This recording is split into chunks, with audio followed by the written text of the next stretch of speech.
महाभारत युद्ध के दौरान भगवान श्री कृष्ण ने कई लीलाएं दिखाई और बिना अस्त्र शस्त्र उठाए ही पांडवों को युद्ध में विजयी बना दिया। श्री कृष्ण की लीलाओं में एक बड़ी ही रोचक लीला थी, हर दिन मूंगफली खाना।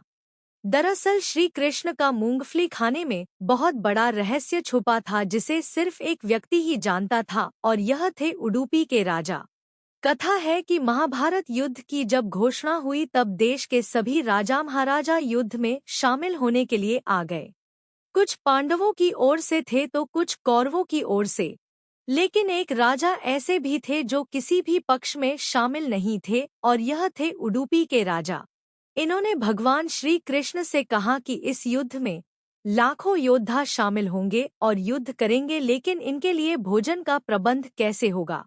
बिना भोजन तो योद्धा लड़ ही नहीं पाएंगे, इसलिए दोनों पक्षों के लिए भोजन का प्रबंध मेरी ओर से रहेगा। श्री कृष्ण ने इस बात की इजाजत दे दी, लेकिन उडुपी के राजा के सामने चुनौती यह थी कि हर दिन कितने लोगों का भोजन बनाया जाए, क्योंकि युद्ध में हर दिन हजारों योद्धा वीरगति को प्राप्त होंगे।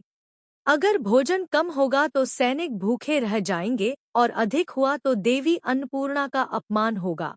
ऐसे में उन्होंने श्री कृष्ण के सामने अपनी चिंता प्रकट की। श्री कृष्ण ने कहा कि मैं हर दिन उबले हुए मूंगफली खाऊंगा।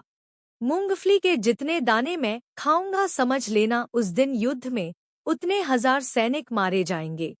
इस तरह श्री कृष्ण ने उडुपी के राजा के सामने एक बड़ा रहस्य खोल दिया, जिससे हर दिन सैनिकों को पूरा भोजन मिल जाता था और अन्न का अपमान भी नहीं होता था।